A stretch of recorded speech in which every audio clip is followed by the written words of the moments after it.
So now next हम बात कर लेते हैं आपका एक्सट्रैक्शन ऑफ आयरन, है ना। So our next topic is this is extraction of iron.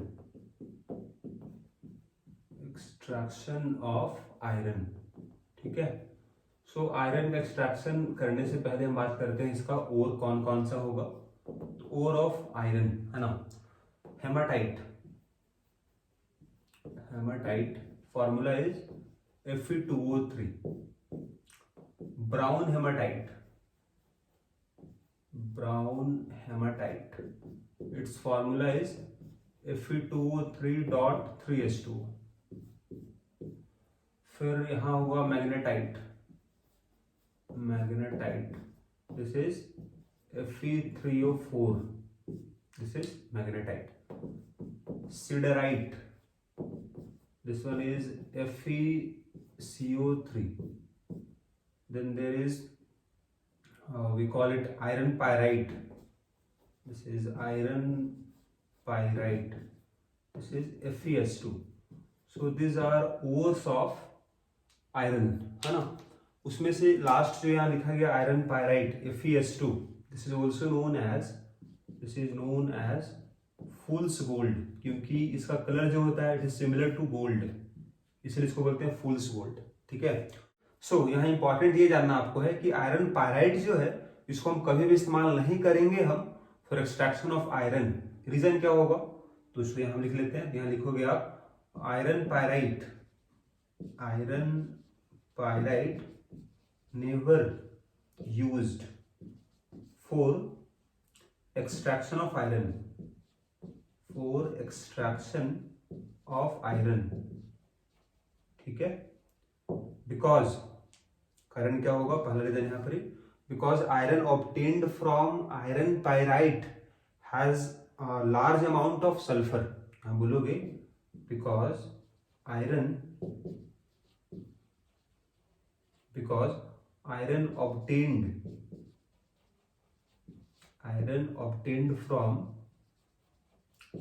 from this ore contain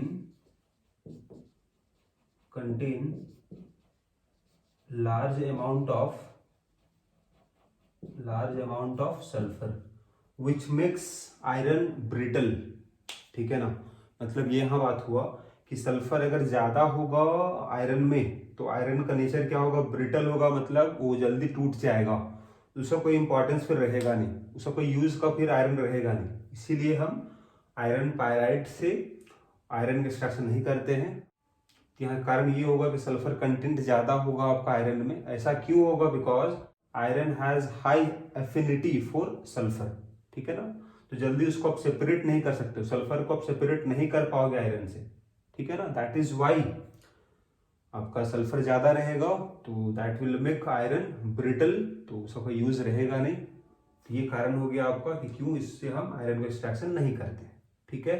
तो बाकी आपके पास यहाँ 4 रह गया, तो उससे हम देखने वाले हैं कि क्या आपका स्टेप्स होगा एक्सट्रैक्शन ऑफ आयरन में।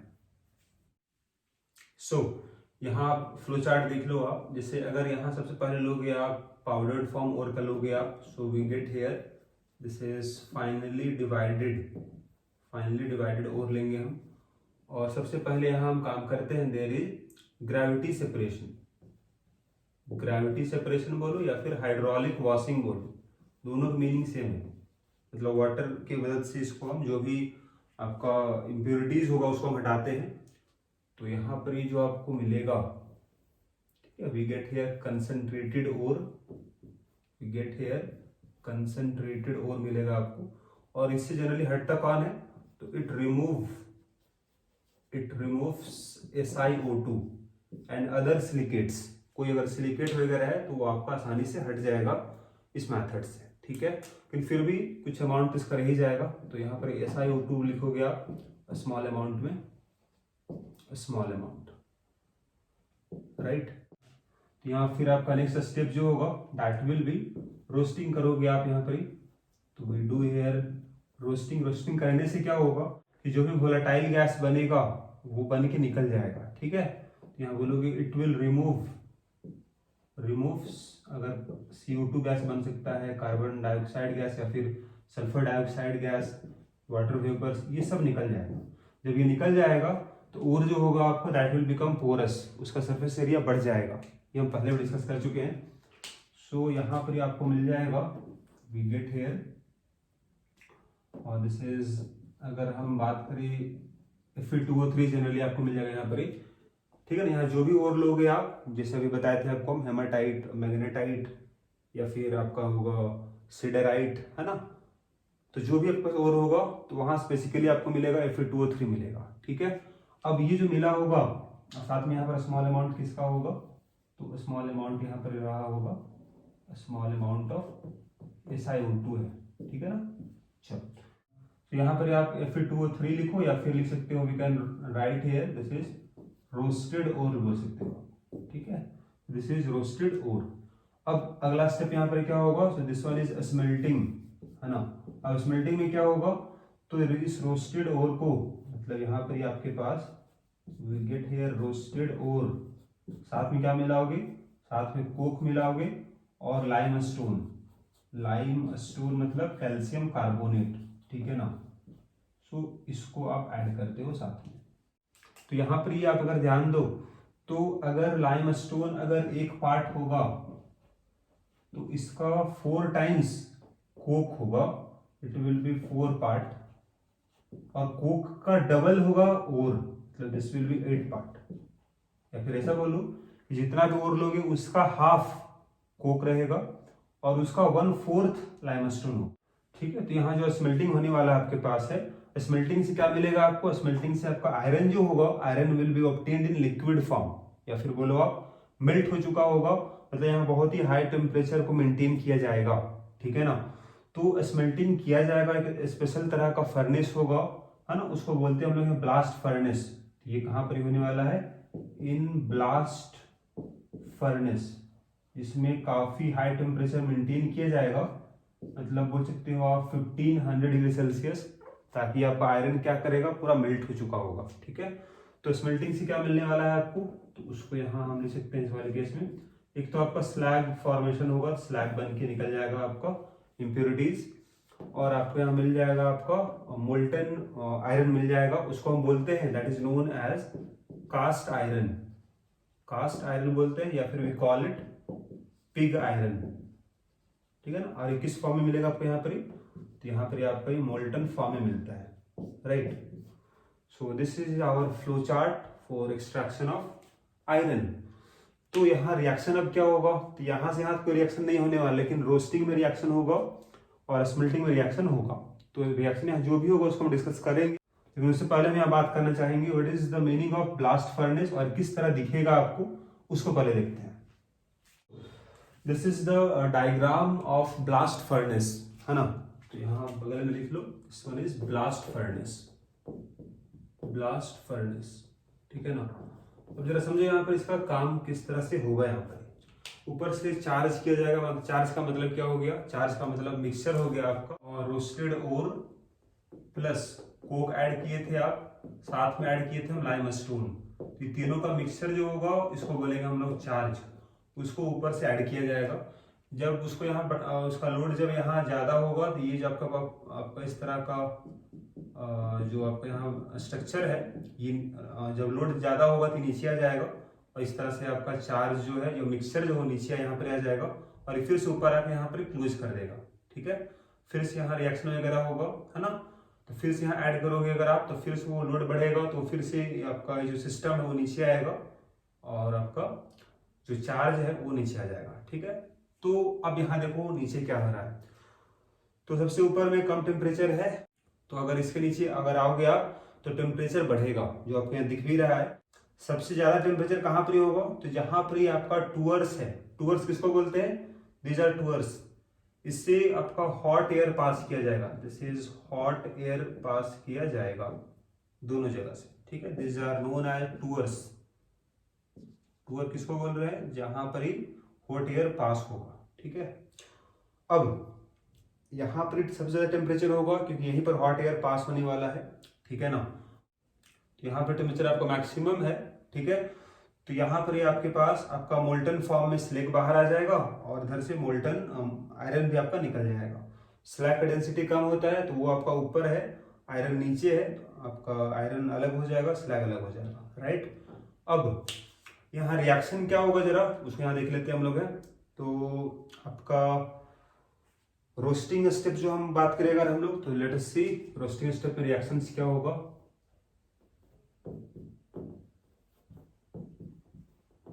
तो यहाँ पर रिएक्शंस क्या होगा उसमें देख लेते हैं। तो आपके पास Fe3O4 था, दिस इज मैग्नेटाइट, इसको अगर हीट किया जाएगा तो this will break into FeO and Fe2O3। अब उसी तरह से अगर बात करें यहाँ पर सिडेराइट जो और था आपके पास, दिस इज FeCO3, इसको अगर हीट करोगे आप, है ना, it will form FeO and CO2 निकल जाएगा। तो यहाँ FeO जो बन रहा है, this FeO will be oxidized to Fe2O3 बन जाएगा, ठीक है। हेमाटाइट, सिडेराइट, और एक क्या था आपके पास, this one is brown haematite, ठीक है ना। अगर इसको भी हिट किया जाएगा तो वाटर निकल जाएगा, तो it will form Fe2O3 plus water vapours निकल जाएगा, राइट। तो यहाँ अगर बात करें हम रोस्टिंग स्टेप में आपका फाइनल प्रोडक्ट क्या होगा, दैट विल बी Fe2O3। यहाँ लिख भी लोगे आप, final product in roasting step is Fe2O3। यहाँ से भी बन रहा है Fe2O3, यहाँ से Fe2O3 बन रहा है, और यहाँ से Fe2O3 ही बन रहा था, राइट। अब Fe2O3 यहाँ पर क्यों बनाते हैं, इसका कारण ये होगा, this will not form slag, मतलब ये स्लैग फॉर्मेशन नहीं करेगा। अगर FeO होता तो this will combine with silica to form slag, लेकिन अब अगर ये बन चुका है तो ये स्लैग फॉर्मेशन नहीं करेगा, मतलब वेस्टेज ऑफ आयरन नहीं होगा, राइट। इसलिए यहाँ पर क्या किया जाएगा, आपका पहले Fe2O3 में कन्वर्ट कर दिया जाएगा सारे ओर को, ठीक है।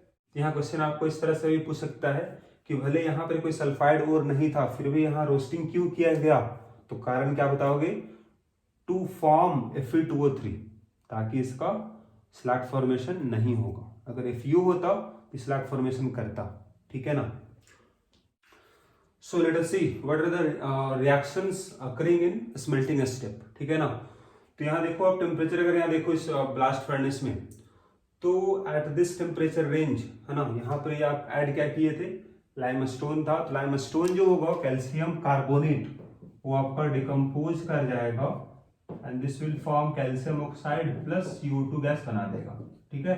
अब जो CO2 गैस होगा, this will combine with coke to form carbon monoxide gas, right.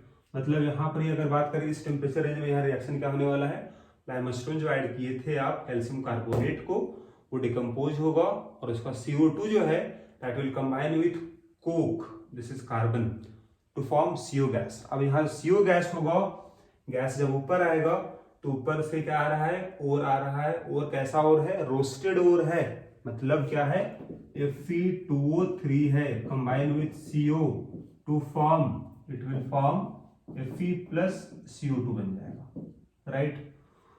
तो ये तो रिएक्शन हो गया आपका यहाँ पर। अब यहाँ कौन सा रिएक्शन होगा, तो आपका कैल्शियम ऑक्साइड जो बना है, calcium oxide will combine with silica, ये इंप्योरिटी प्रेजेंट होता है आपका, तो इससे कंबाइन होकर स्लैग बनाएगा, दिस इज CaSiO3 आपका स्लैग बन जाएगा, तो this one is the slag बनेगा। और यहाँ कौन सा रिएक्शन होगा, तो Fe2O3 और जो होगा that will combine with carbon to form iron and CO gas, right. तो ये सब रिएक्शन ये कहाँ पर हो जाएगा, तो एट दिस टेम्परेचर रेंज, मतलब आपका 1000 से लेकर 1300 तक में इस तरह का रिएक्शन देखने को मिलेगा। अब हम बात करें रिएक्शन यहाँ पर क्या होगा इस टेम्परेचर रेंज में, तो इसको जरा हम ऊपर बता दे रहे हैं आपको, तो यहाँ देख लो आप इस वाले केस में। तो इम्प्योरिटी फॉर्म अगर बात करें हम यहाँ पर, तो MnO2 प्रेजेंट होता है, it will react with carbon to form, this will form manganese, और आपका CO बन जाएगा। उसी तरह से SiO2 है, ठीक है ना, तो it will also combine with carbon to form Si plus CO बन जाएगा। साथ में आप चूंकि लाइमस्टोन ऐड किए थे कैल्शियम कार्बोनेट, तो कैल्शियम कार्बोनेट में कैल्शियम फॉस्फेट भी होता है।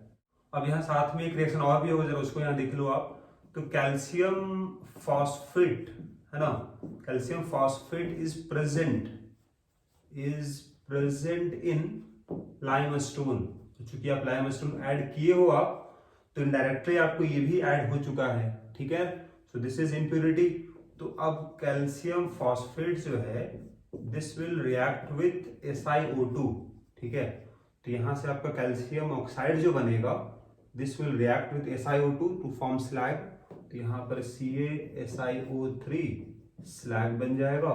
साथ में क्या बना होगा, तो this will be form P2O5 बना देगा। अब जो P2O5 होगा this will react with carbon to form phosphorus और CO बन जाएगा, ठीक है ना। कि गैस तो आपका उड़ जाएगा, निकल जाएगा बाहर, मैग्नीज रह जाएगा, सिलिकॉन है, फॉस्फोरस है, कुछ कोक रहेगा, कुछ सल्फर भी होगा। सल्फर कहाँ से आएगा, सल्फर आपका कोक से आएगा, ठीक। कोक भी ऐड किए थे, कोक से आपका सल्फर प्रेजेंट होता है स्मॉल अमाउंट में। तो आपको जो मिलेगा कास्ट आयरन, उसमें क्या रहेगा। सो फाइनली यहां बोल सकते हो आप finally cast iron obtained from blast furnace contain impurities of, this will be manganese दिख ही रहा है आपको, सिलिकॉन, साथ में आपका फॉस्फोरस दिख रहा है, कुछ कार्बन भी रह जाएगा, कुछ सल्फर भी। So these are some impurities present in iron, ठीक है। सो यहाँ नेक्स्ट बात कर लेते हैं, what is the meaning of cast iron, ठीक है ना। कास्ट आयरन या फिर बोलो आप पिग आयरन, ये कहाँ से मिलेगा आपको, तो ये आपको मिल जाएगा ब्लास्ट फर्नेस से, ठीक है ना। और दूसरा होगा आपका दिस इज राउट आयरन। तो बोलोगे आप दिस इज रॉट आयरन, क्या होगा, तो this is the purest form of iron, है ना। और इसमें आपका इम्प्योरिटी जो होगा that will be less than 0.5%। यहाँ बोलोगे इम्प्योरिटी, टोटल इम्प्योरिटी जो आपका होगा, टोटल इम्प्योरिटीज लेस देन 0.5%, ठीक है। अगर बात करें हम परसेंट कार्बन का, तो लगभग आपका 0.15% तक रहेगा। और इसके अलावा जो अदर इम्प्योरिटी होगा, other impurities that will be less than 0.3%, ठीक है। तो कंबाइंडली अगर बात करें टोटल यहाँ इम्प्योरिटी कितना होगा, तो आपका लेस देन 0.5%। अब बात करते हैं कास्ट आयरन। तो ये क्या है आपके पास है, तो इसको बोलोगे दिस इज ऑब्टेन्ड फ्रॉम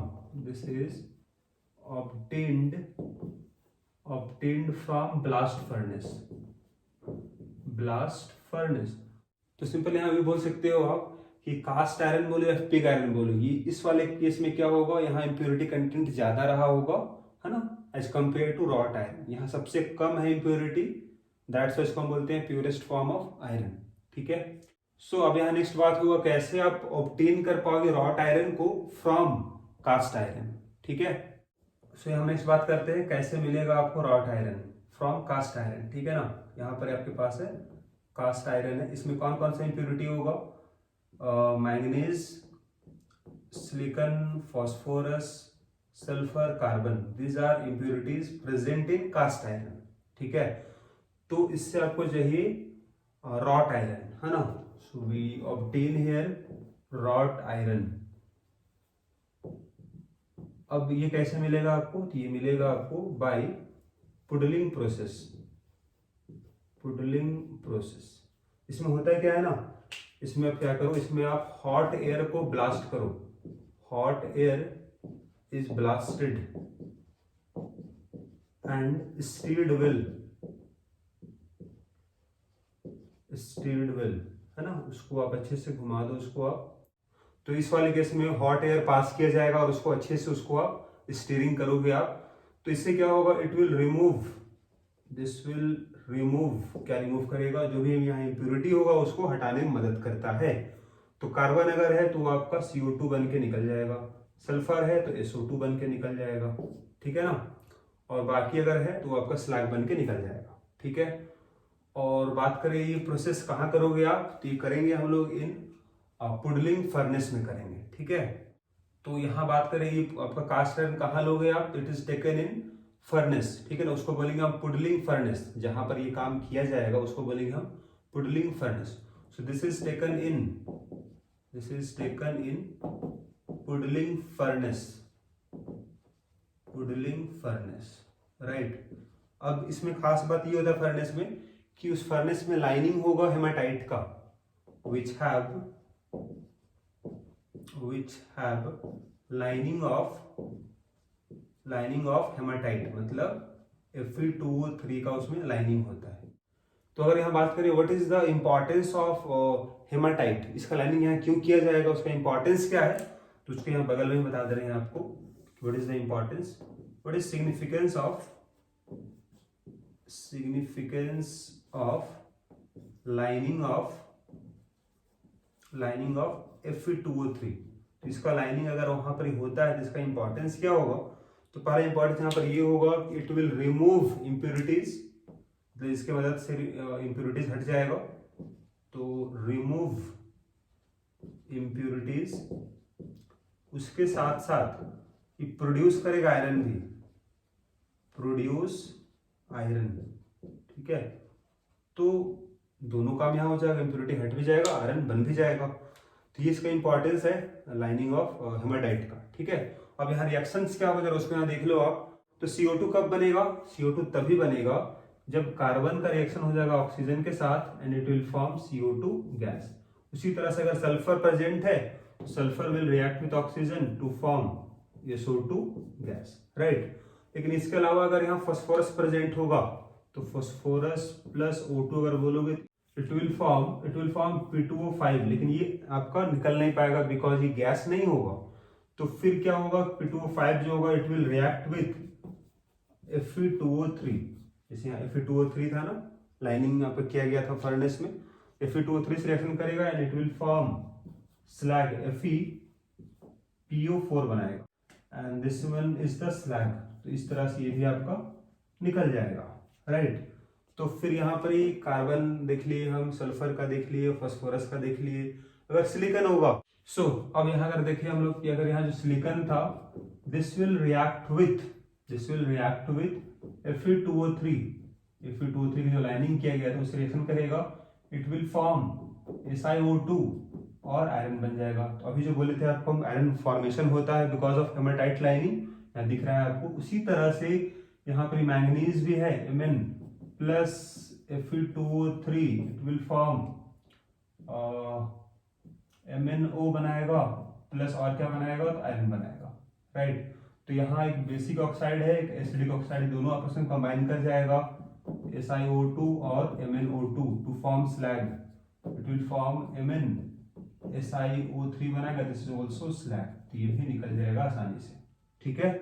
साथ ही आपका हेमाटाइट जो था it can also react with carbon plus Fe2O3 to form क्या बन जाएगा यहाँ पर, ये तो CO2 गैस बन के निकल जाएगा प्लस आयरन बन जाएगा। साथ में अगर सल्फर भी है तो ये भी रिएक्शन कर जाएगा हेमाटाइट के साथ, तो SO2 गैस बन के निकल जाएगा और आयरन बन जाएगा, ठीक है। तो यहाँ आयरन प्रोड्यूस भी हो रहा है आपका और साथ ही इम्प्योरिटी हट भी रहा है। सो this is all about extraction of iron, ठीक है।